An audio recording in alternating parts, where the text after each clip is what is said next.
वसईतील 8 सर्वोत्तम पर्यटन स्थळ. वसई हे मुंबईच्या उत्तरेस पालघर जिल्ह्यात वसलेले शहर आहे. 2014च्या सुमारास पालघर जिल्हा ठाणे जिल्ह्यापासून विभक्त झाला. आता जर आपण मुंबईबद्दल बोललो तर आपण सहजपणे सुंदर समुद्रकिनारे आणि सूर्यास्ताच्या ठिकाणांची अपेक्षा करू शकतो.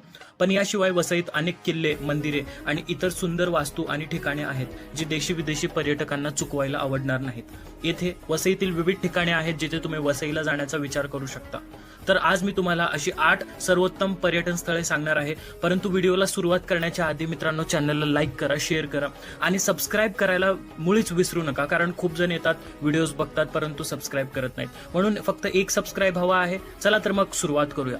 सर्वात पहिला पर्यटन स्थळ आहे मित्रांनो बेसिन किल्ला. वसईचा किल्ला म्हणून ओळखला जाणारा हा अद्भुत वास्तू गुजरातच्या राजा बहादूर शाह याने स्थापन केला होता. पोर्तुगीज सैन्याने किल्ल्यावर नजर ठेवल्यानंतर त्यांना माहित होते की त्यांना नौदल सैन्याचा विस्तार करण्यासाठी एक परिपूर्ण तळ सापडला आहे. भारताच्या आक्रमणादरम्यान पोर्तुगीज सैनिकांसाठी ते लष्करी तळ म्हणून विकसित केले गेले. 110 एकरावर पसरलेला हा किल्ला समुद्राच्या पाण्याने वेढलेला आहे. त्यामुळे आत गेल्यावर हे दृश्य नयनरम्य असेल. पोर्तुगीज सैन्याने पाठलाग केल्यावर हा किल्ला मराठ्यांच्या अखत्यारीत आला. तथापि ब्रिटिश राजवट आल्यावर 1817 मध्ये हा किल्ला पुन्हा आक्रमकांच्या हाती गेला. एकूणच या जुन्या पण उल्लेखनीय दगडी किल्ल्यामागे मोठा इतिहास आहे. यात 11 बुट्रे आहेत आणि त्याची उंची सुमारे 4500 मीटर आहे. त्यात शस्त्रागार, दारुगोळा आणि डिपॉझिटरीजचा समावेश आहे. पोर्तुगीज चर्चमधील 3 चॅपल देखील तुम्हाला आत सापडतील. या ठिकाणी इतिहासप्रेमींना चांगले दिवस येतील. तर दुसरा आहे तुंगारेश्वर वन्यजीव अभयारण्य.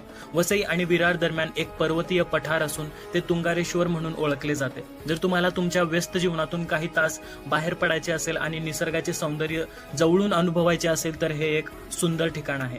येथे हिरवीगार उष्णकटिबंध जंगले आहेत आणि धबधब्यांचे सुखदायक आवाज तुम्हाला काही वेळात आराम करू शकतात.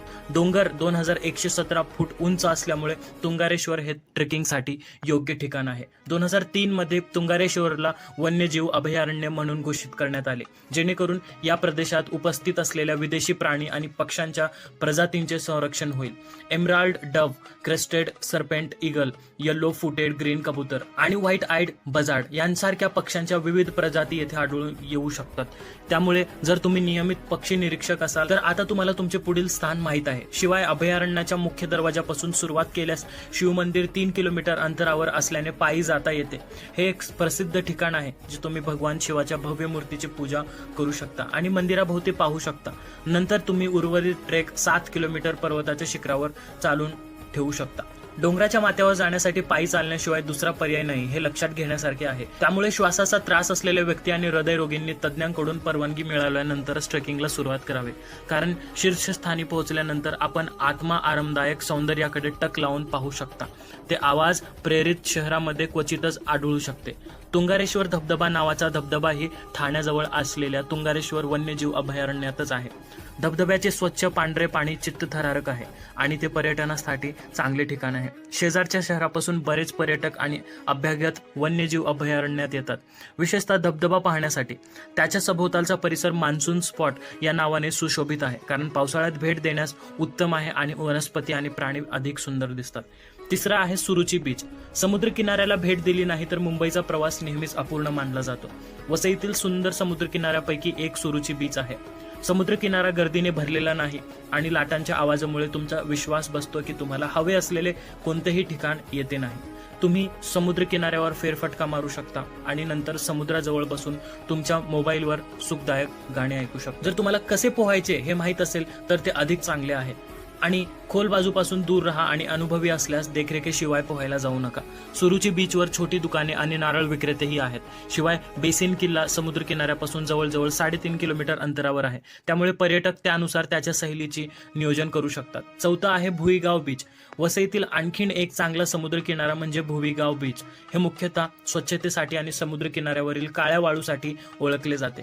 तुम्ही तुमच्या प्रियजनांसोबत आराम करण्यासाठी आणि सूर्यास्ताचा आनंद घेण्यासाठी तिथे जाऊ शकता. समुद्र किनाऱ्यावर वाळूचे किल्ले बनवण्यासाठी तुम्ही कधीही येथे म्हातारे होऊ शकत नाही. मित्रांनो, 5वा आहे रणगाव बीच. वसईतील रणगाव बीच हा आणखी एक चांगला समुद्रकिनारा आहे ज्याला लोक वारंवार भेट देतात. रणगाव बीचवर पोहोचल्यावर अरबी समुद्राचे सौंदर्य तुम्हाला पूर्ण ताकदीने भेटते. हा भारतातील सर्वात स्वच्छ किनाऱ्यापैकी एक आहे. हे वसईतील रणगाव गावात आहे.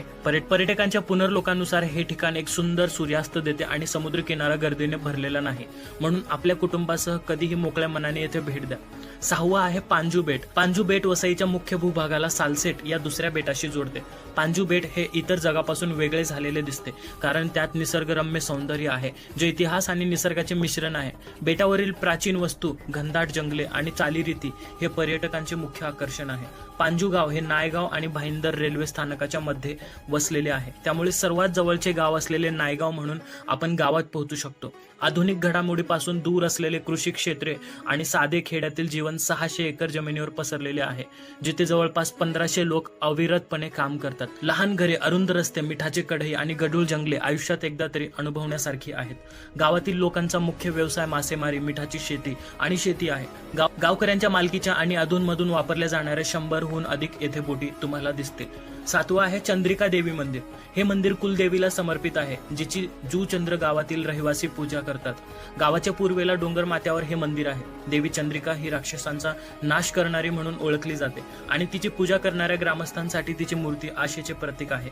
ते नायगाव रेल्वे स्थानकापासून पूर्वेला 4 किलोमीटर अंतरावर आहे.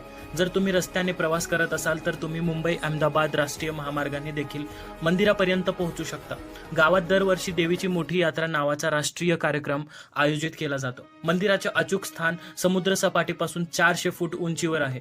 2002 मध्ये सरकारने मंदिराची पुनर्रचना करण्याचा निर्णय घेतला, जेणेकरून देवीचे भक्त सहजपणे त्यात प्रवेश करू शकतील, कारण ते घनदाट जंगलांनी वेढलेले होते.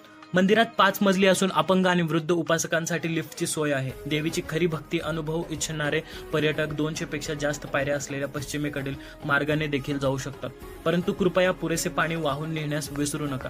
8वा आहे पेल्हार धरण. पेल्हार धरण 1975 मध्ये बांधण्यात आले होते. या धरणाची रंजक गोष्ट म्हणजे आकाशातून पाहिल्यास धरण हृदयासारखे दिसते. धरणाची उंची जवळपास 500 मीटर आहे आणि पृष्ठभागाचे क्षेत्रफळ सुमारे 700 बाय 700 मीटर आहे.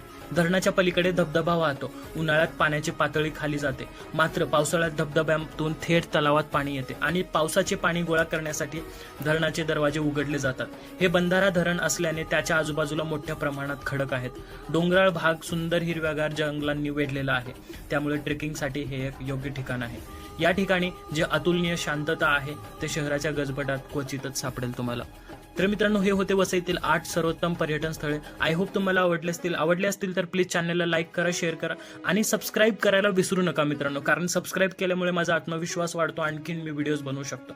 भेटूया पुढच्या व्हिडिओमध्ये अशाच एक वेगळ्या टॉपिक सोबत. तोपर्यंत जय हिंद, जय महाराष्ट्र.